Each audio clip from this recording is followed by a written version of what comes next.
जय जय नारायण मित्रों, आज मैं आपको एक अद्भुत कथा सुनाने जा रहा हूँ। ज़रूर ध्यान से सुनना। एक व्यापारी जितना धनी था उतना ही दान पुण्य करने वाला वह सदैव यज्ञ पूजा आदि करता रहता था। एक यज्ञ में उसने अपना सब कुछ दान कर दिया।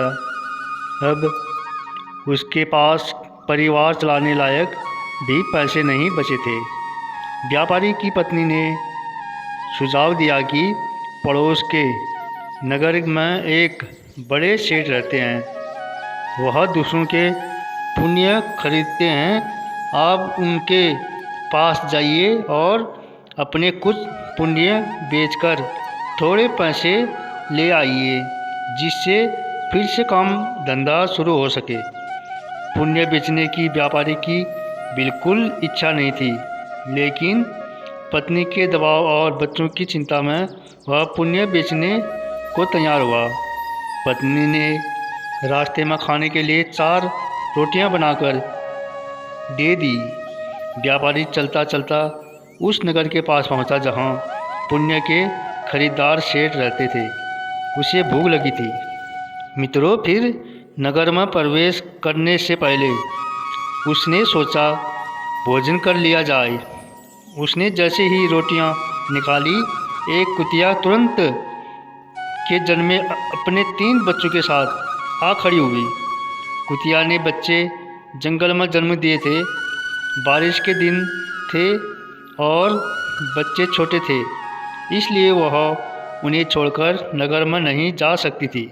फिर व्यापारी ने दूसरी रोटी, फिर तीसरी और फिर 4 रोटियां कुतिया को खिला दी।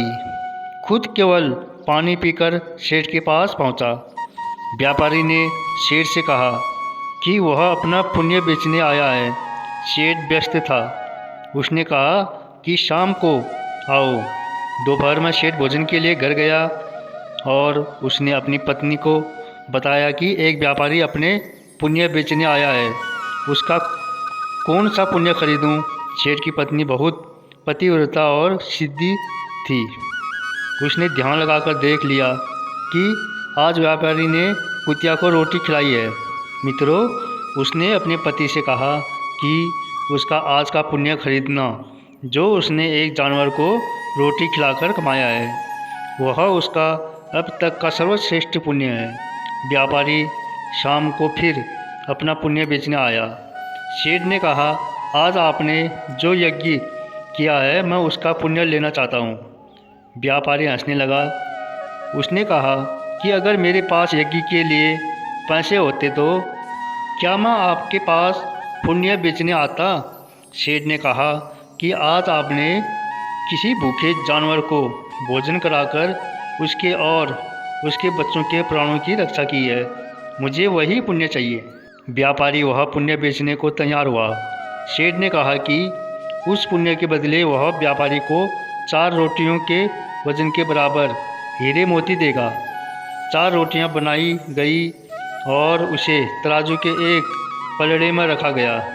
दूसरे पलड़े में सेठ ने एक पोटली में भरकर हीरे जवाहरात रखे। पलड़ा हिला तक नहीं। दूसरी पोटली मंगाई गई, फिर भी पलड़ा नहीं हिला।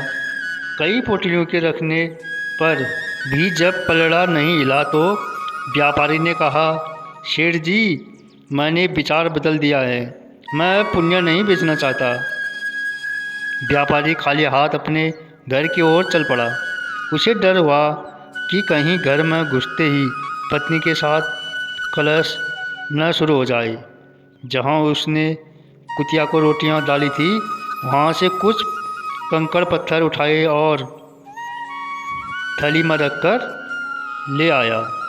घर पहुंचने पर पत्नी ने पूछा कि पुण्य बेचकर कितने पैसे मिले?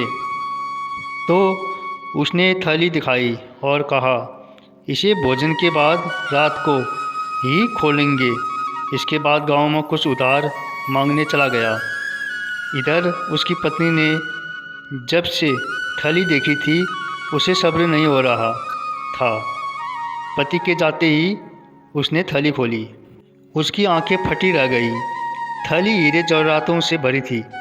व्यापारी घर लौटा तो उसकी पत्नी ने पूछा कि पुण्यों का इतना अच्छा मोल किसने दिया?